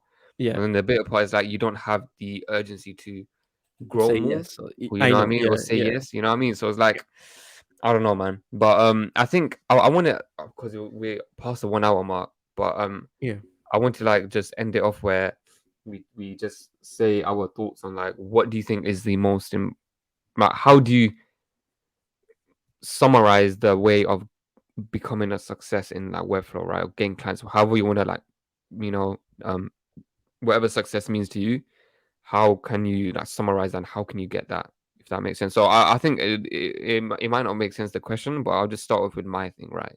It's yeah, like what I think is you need to have a um you need to have a solid, so I think the foundation, right, is definitely your knowledge of Webflow, your skills. You definitely need to be the best or try to be the best as you possibly can inside of Webflow. And then I think on top of that, right, is you have to engage with the community. And I think the third thing is definitely, I actually don't know, I think it's definitely marketing, but it might fall in the category of community, but I think that's a bit different. I think being involved in the community is not really going to get you clients, but it's just going to make you network and perhaps you can get the possibility of getting. It's like an indirect way of getting clients, right? yeah, But I think marketing is something different where you post content on your own, for example, LinkedIn or YouTube, and that way you can, firstly it builds trust, and I think secondly it also builds it also exposes your own brand as well. So again, I think it's just about building your brand. So build your yeah. brand that comes in community and marketing. I And the first yeah, thing is like building your foundation. I think after you nailed all of those, I think that's when you should start like um hiring people. Not hiring, but like having right. people that you can, Actually, give work yeah. to and I stuff. think I That's how think I think you can become like a really good developer. But that's just I my think thoughts. we.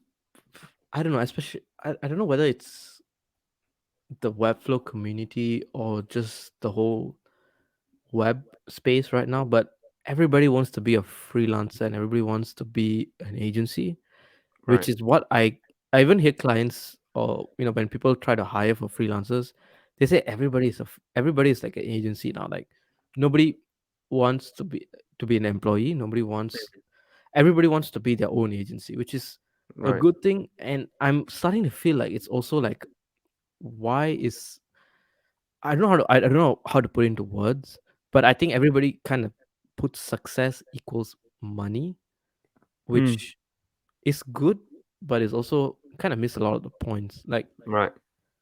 So what do you think success is then? Like, I think just and finding what you want to do, right? You can have a lot of money, but if you just don't like the work that you do, then what's the point, right? Like you right, get yeah, let's say, exactly. let Yeah, I agree. I Yeah. think instead of trying to focus on money or just trying to be good at something, it's I think success is probably you like to do the job or whatever you're doing and you get paid well, and I think that's it sounds a bit like cringe, but it is something I'm thinking about it a lot more as well, because every freelancer I talk to is very focused on money, but it's very Mm, difficult to get someone to be genuinely interested in something. Like mm, everybody's like, oh, give me the project, I'll build it for you, and then you pay yeah. me.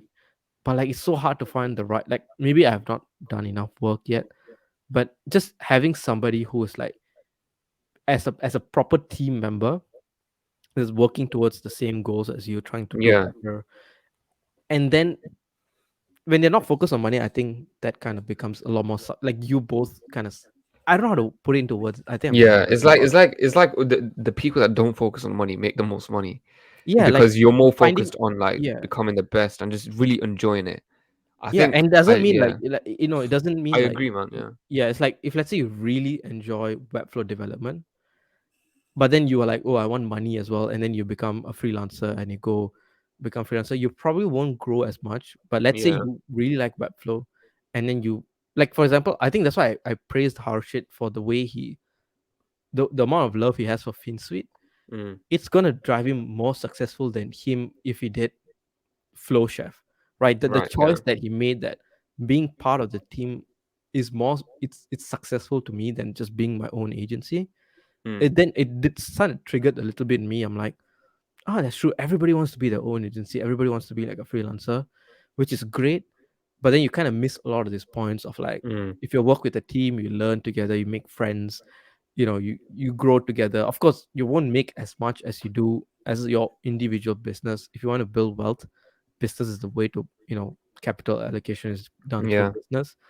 Yeah. But there's more to that, right? Like, not everybody should run a business. I think, if another company is really good to work at, I'll probably just join them, right? If Right. Yeah. everything works, they're paying me well, I'm happy, I get to do cool stuff, creative stuff, happy to be part of the team. I think that kind of switched a difference in my mind, and it Yeah. stopped becoming money and like, I want to earn $300,000 a year sort of goal becomes pointless, because then what? Like, okay, my Right. goal Yeah. is to earn $300,000 a year. Then what? Or like, I Mm. want to get 10K clients next month, and then what?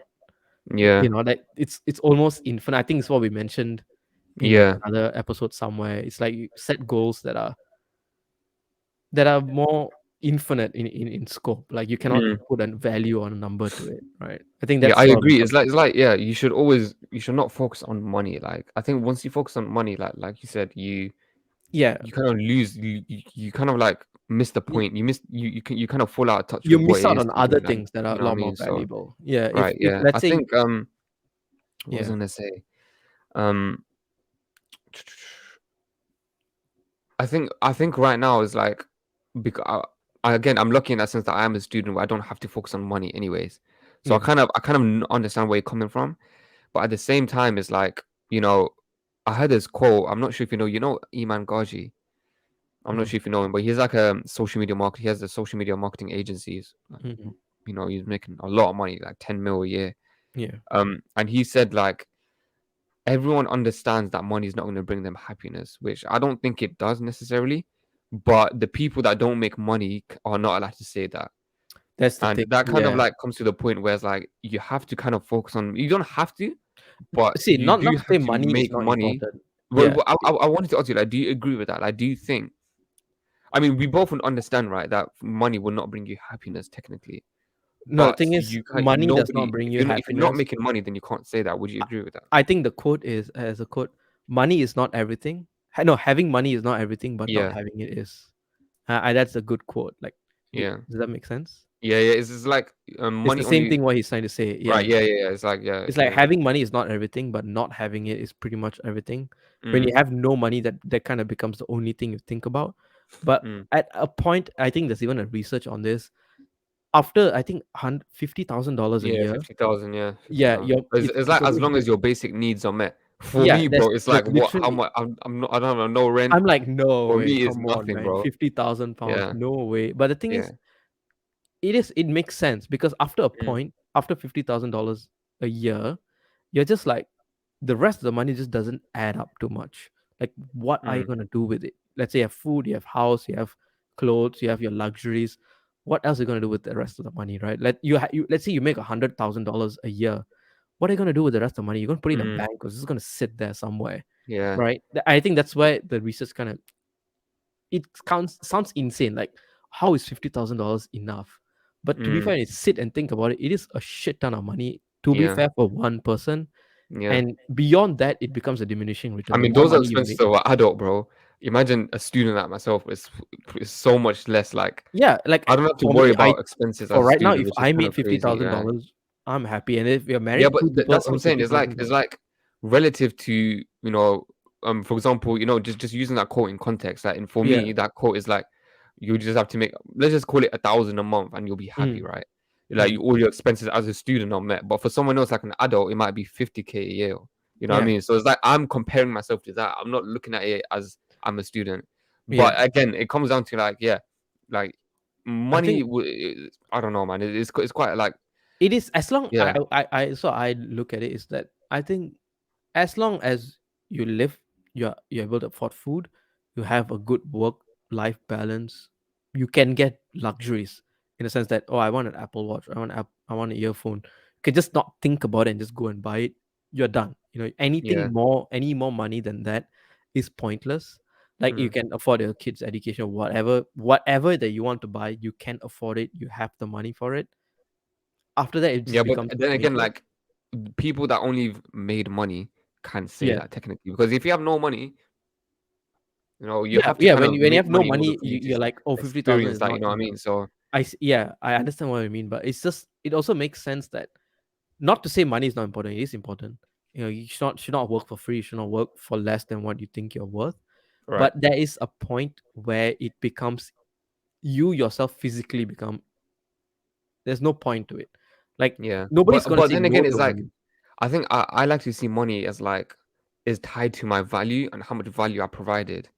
So That is it's the like thing. if I'm the more money I make, does that mean I provide more value? Does that mean I'm That more means, are you saying successful? somebody is worth less than you is not valuable? You know what I mean? Like that's what most of us kind of associate value with money. And Right. whenever people talk about their salary or how much money they make, it's sort of like a pledge. Like, oh, I make a Yeah, hundred yeah, thousand dollars a year. So what? Like, if I make $50,000 a year, I'm happy. You make $100,000 a year, and you're happy. Like, you know what I mean? Like, it's sort of like how can you say someone's earning $50 billion a year is happier than someone's making hundred thousand yeah. dollars a year? It's I don't again, think I so. think, bro, we spoke about this last time, where it's like it's all relative to where you are in life. So like Yeah, your problems don't get the bigger; the nature they of stay us the is same, right? always like, You said this, I remember. Your yeah, problems, I don't remember exactly what you said. It's like your problems, they don't get bigger; they stay the yeah. I same. think So I don't was remember after exactly. the You rainbow might have call. to So explain that again, yeah, so the thing is that I was listening to the podcast from Tim Ferriss, and the right? and the thing is, everyone has the same problem, and the amount of worriness or stress that you go through is pretty much the same. So let's say, for example, your stress, let's say, could be, oh, I'm not getting 2 clients every month. Like Mm, that's the biggest amount of stress. Someone like, let's say, Boris Johnson, like dealing with his party gate or something, the amount of stress he goes through is literally the same. Like mm, he is not quantifiably more stressed than you are. For right, example, if you're yeah, stressed about some of your health issue, someone else running the country, or like president of the United States, is worried about, let's say, a nuclear attack. The mm, amount of stress both of you are feeling it's the same. yeah. There's You no can't way have to more say, stress than yeah, 100% you are capacity, not right? Yeah. feeling more stressed than that person, and he cannot say, I'm more stressed than you. This is Mm, all relative, as a point, it becomes, there's no point saying I'm more stressed than you. Is mm, what I think is with money. Is just that it is important. You need money. You need money to have a good life, to be successful, to happy. Money brings happiness. That's mm. a fact. You cannot say Yeah. money does not bring happiness. But if that's the only thing you're gonna Yeah, be able but to is live it for, brings happiness up to a point, right? So yeah, up yeah, to a point. After that, the more money you make, the less happy you're gonna become. That yeah. that is proven by science itself, right? After $50,000, your happiness takes a hit because the amount of money does not bring you the joy. Like there's a Your dip off. problems just get bigger with the amount of money, more Or money the you make, problem is right? not Yeah. solved by money. You can make a lot of Yeah, money, but if you're yeah, not that's happy, literally what I was like saying last week, where it's like, last year you had a problem where it's like everyone had a problem, right? It's like, oh, I'm not yeah. getting enough clients. But now you have a different problem. It's like, I'm not hiring enough team. But the Next year you're amount of gonna have stress I another have is problem. the It's same. like, Yeah. oh, I'm getting too many team members. Maybe the Oh, year my team is after, not functioning enough. right? Nobody's like The year working towards. after you might be like, oh, I want to open my second location. I don't know, bro. Yeah, So it's yeah. like But the same the problems the is never ending. Like it's But always the the same. problem is the amount of stress I give to each problem is the same, but it's a Right, different problem exactly. every time. At that time, it feels like, oh, I've not been more stressed than this. Mm. But you have the amount of stress you were in your GCSE exam. It's the same amount of stress you had in your A levels exam. Yeah, yeah, Same yeah. amount of stress you have in uni exam. Uni. It feels like it's bigger, but it's Yeah. literally there's no difference Yeah, in like, I that. remember in the beginning when I was starting in business, I was like super stressed about, oh, what should my domain name be? This and that. I was like, What's my oh, and domain then I name remember gonna my be? first project, I was like, oh my God, I don't know how to connect the domain. What do I How do? did you even think of And now Pristine it's like, Digital? the problems are so different, right? It's like My crazy biggest to stress see. was, what am I gonna call the company? I Yeah, wanted to yeah, call yeah, it yeah, yeah. Vimalan But Design, it but then I'm shows like, that you've grown, isn't it? So yeah. It's like, yeah, I'm so curious. How do you think of Pristine Digital? Like, I always wanted bro. to name something. It's just that I Because can. basically, I used to work in a jewelers, right? So Well, Sorry, what? so that was my Oh, first client, jeweler, right? right? Where sorry, do you remember my first client where Oh, I said that jewelry yeah, yeah, place, yeah, yeah, yeah, yeah, and they yeah, made yeah. me work like inside the store. So I still do some like stuff for them, like here and there. Right. But So you it's like yeah, interesting. that's how I like. So in I was very involved in like the jewelry industry, I see. and there was one like famous jewelers in America called Pristine Jewelers. Yeah. So I was like, oh, you know what? Let's just call it Pristine Digital, right? Because I remember first I initially had it as Pristine Web Design, but then Right. later I was like, you know what? I want to sell SEO as well, so I just changed it to Pristine Digital, Oh, that's so and yeah, I smart. just Well, ran I with think it my ever first since. I my made like first a name, crappy logo. mine was my first, I wanted to name it Binary, and I'm But like, oh, that's actually quite cool, you know. no, and then there's a lot of company called Binary Web Design Oh, or is it? Binary Okay. Designs, Binary. I couldn't get the domain, like Mm, binary.io. That's what I wanted to do. And then I'm like, you know what? I'll just name it Vimalan Designs. And then I'm like, yeah. you know what? I want to be more web design. Let's name it Vimalan Web Design. And then I'm All like, right. it's a bit cringe. You put your name in the in the Yeah. thing. It's like it's a bit too cringe. Then I'm like, you know what? V Designs. That's like the peak creativity I could achieve. V Design. Yeah. And I think that's like it's in my mind a lot more now because it was a name. It's named after me technically. Like Mm, V is what people call me. But yeah. then now I'm like, if I get a team member, would they feel like they are Yeah. working? It's like Hans Springer, isn't it? Like Yeah, yeah, yeah. everyone's on It's the hand. yeah. But Yeah. the thing is with the hands company, it's like everybody's. It feels like a team, right? Right. It's like two things you can do. Like something like Hand Springer is like a great team. Finsi is also a great team. But I'm always curious, like, does the name make sense? Like, would it be easier for somebody to be part of a team if let's say it's like I don't know Pristine Digital instead of Shais Digital or Shais Mm, Designs or something like that? Would it be easier for them to relate to be part of this or this? I lean towards like naming it arbitrary, but the thing is, if mm. you look at all the companies like Ford, Mercedes, I don't know, all these companies, it's pretty much somebody's fucking name, right? Right. Yeah. Right. Like Lamborghini and all this somebody's name, but the name becomes sort of like the brand itself. Mm. I don't know. Would it be easier if if my company was called like I don't know, Flow Design or something like that? It's like easier for I don't people to know. Maybe I think it's not that big of a deal. I don't see it. I was like, your name's your name. It doesn't matter. Like everyone when they yeah, started a business, I was like, oh, this is a crap name. Like even Apple. yeah, Imagine the person who's like, oh, I'm gonna start a company called Apple. Apple. Like the first five people was like, what the Yeah, hell is that name? But now it's like, you know. So I think yeah, is everyone like you're not gonna find a perfect name, you know. yeah. So It's it's just about fine. Yeah. I think yeah. A lot of my thinking right now is just about like team and like trying. Yeah. The biggest worry is like you get a team and they're just not aligned with your goals and everybody's Mm, in it for their own, right.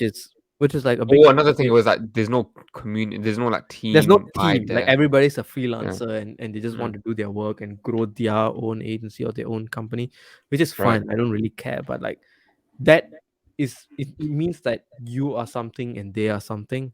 Whereas as a team, what it ideally means like everybody works together to bring the company up.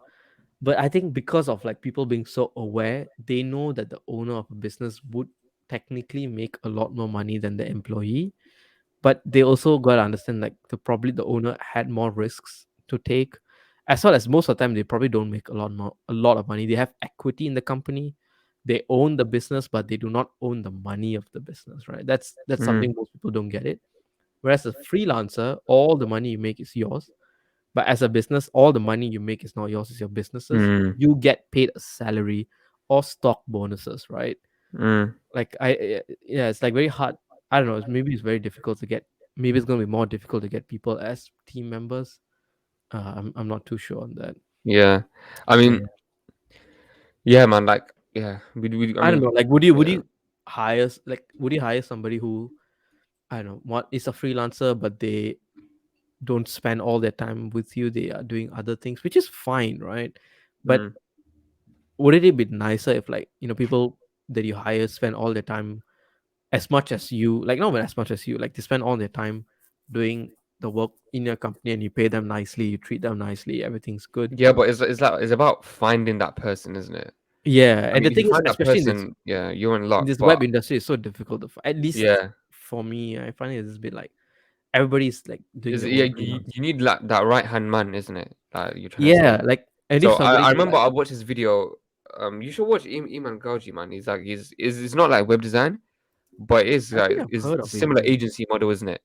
So what he said is that he found like his right hand man. I don't remember Mhm. his name is Danny, right? Yeah. So Iman he owns the business, but he found his right hand man, his CMO, Mhm. and his name is Danny, and he basically like even Runs if the company. Iman Yeah. like God forbid he dies, right? Like his partner can run the company. So like Yeah. I'm guessing that's the kind of person that you're looking for, like your right hand man basically. And I think the person, It's yeah. oh, honestly, I'm in no position to I don't even know how to answer that question. But I guess it's just about finding that person and just like communicating, networking, Yeah. asking people the right questions like what are you in it for, this and that, and then I think you I just think eventually you hiring, find that person. like, because Or I'm maybe that. like in Yeah. your job description, like the way you communicate how what kind of team member you want, perhaps that you can tell people, oh, I want a right hand man, and I whoever's see. Yeah. interested Yeah. can. I don't Yeah. know. I see what you mean. Yeah. It's just like very tricky because I want people to do whatever they want to do. Like, Mm, it's kind of unfair to tell them, hey, you have to focus all the time on the company. mm, But it's also like it'd be nice if you can do it because then we can all grow together. It'd be right, like but part then of, again, bro, you can't. It comes down to that cliche. You can't please everyone, isn't it? yeah, Like that's I true. think you either you can't have you can't have everything all at once. Like you have to like Yeah. yeah you have to choose like where you want to go. You want to go down that route, or Yeah, depends. yeah. And I don't know, maybe it's because the network that we are in is Yeah. all everybody's like sort of their own agency and the thing with freelancers is that I don't know, would you feel like you're part of a team? I don't know. I never felt like I was ever part of a team as a freelancer, you know what I mean? Yeah, I hear you. Yeah, because yeah. Because I you're always mean, working on other things and other opportunities sort of come over and you kind of do mm, that. I don't know. It's just, yeah, I'm just I blabbing. don't know, man. But yeah, man, we're actually over 1.5 hours. I think we Just should wrap it just up. put the whole thing. Yeah, but It's just, yeah. I yeah, think I mean, on that note, yeah, man, like our problems. Okay, I just want to summarize this. Yeah, okay, let's do the Vermalion. intro now. Let's do the intro now. We do want to do outro. Or Ah, I was yeah. just gonna summarize it and then we can do the outro intro Yeah, later. yeah, sure, yeah. All right. Actually, you So, know what? Yeah, cut here and then yeah, start again. Yeah. all right, all right, guys. So that actually, am I doing the outro or just a summary? I don't know. Just do a summary, yeah, and then we Okay, can fine. just do the outro. Yeah. Oh, excuse me. Sorry. Oh no, man. I think I got the flu. Uh oh. Not COVID. focused, man. Come on, bro. Oh man, I hate when this happens. I don't know why. There we go. Oh, okay. Yeah. All right, so like just as a summary of like what we talked about, like Vermaelen, you're having like you're trying to build a team and you're having problems with that. Like Yeah, it's you like this know, is the thing that's like yeah, running in my mind a lot. So it's whatever I speak and yeah. want to So speak that's about, it's basically just what's that. on your mind, right? Yeah, Building a yeah. team, and what's on my mind is like trying Meaning, to yeah, balance uni and business and trying to become a high value freelancer by building that pool of clients every single yeah, month and trying to increase the value of clients I get. yeah, I mean, there's two completely different problems. Although initially we did start off like quite similar in that sense, yeah, but I feel like you're trying to go to a separate path right now, where it's like you want to grow an agency because you you yeah, know you, you want to go all in. And me, I wanted to do that initially, but because of uni, I had to like put yeah, down yeah. on. It's I had like to like you I had to have to delay that for a bit. pivot a little bit. Yeah, you Right, have yeah, I to had to pivot delay a that, little and then bit now and I'm then like come trying to back to focus it. on Yeah, becoming a high value freelancer because that's the yeah. best thing to do right now when you're in And I uni. think that's And the yeah, takeaway from the main takeaway from this is that yeah, definitely, I yeah. think you kind of found what you want to like, what's priority. Like either Mm, it's to grow an agency as soon as possible or to play the long game. And I yeah, think you start to do the long game.